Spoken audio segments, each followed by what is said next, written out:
আসসালামু আলাইকুম। মর্গের দলে কয়েল পাখি ডিম দিয়ে বাচ্চা ফুটলো। আমি কখনো ভাবতে পারলাম না যে মর্গের দলে কয়েল পাখি ডিম দিলে বাচ্চা ফোটে। তো অনেক ভাই আমাকে বলেন যে ভাই মর্গের দলে কয়েল পাখি ডিম দিলে কি বাচ্চা ফোটে? তো আমি তাদেরকে বললাম যে ভাইয়া আমি একটু দেখি, তার বাদে আপনাদেরকে জানাতেছি।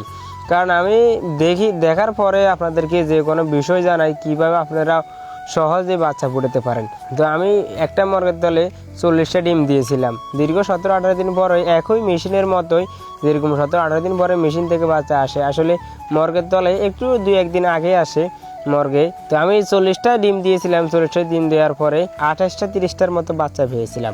তো আপনারা যারাই ইচ্ছুক দেওয়ার জন্য আসলে সর্বোচ্চ আকারে 30টা ডিম দিবেন, তার উপরে দিবেন না। কারণ উপরে দিলে ডিম ঘুরাতে পারে না মর্গে, তার কারণে ডিমগুলা নষ্ট হয়ে যায়। তো যারা দিতেন চান সর্বোচ্চ আকারে 30 পিস, আর নেচে যদি আপনি দিতে পারেন কোনো সমস্যা নেই। তাহলে ইনশাল্লাহ আমি চেক করে দেখেছি অবশ্যই বাচ্চা ফুটে। মাশাআল্লাহ বাচ্চা সুন্দর থাকে, রুষ্টপুষ্ট থাকে, মেশিন থেকেও ভালো থাকে বাচ্চাগুলা। তো যারা দিতেন চান অবশ্যই দিতে পারেন। তো আজকের ভিডিও পর্যন্তই। আসসালামু আলাইকুম।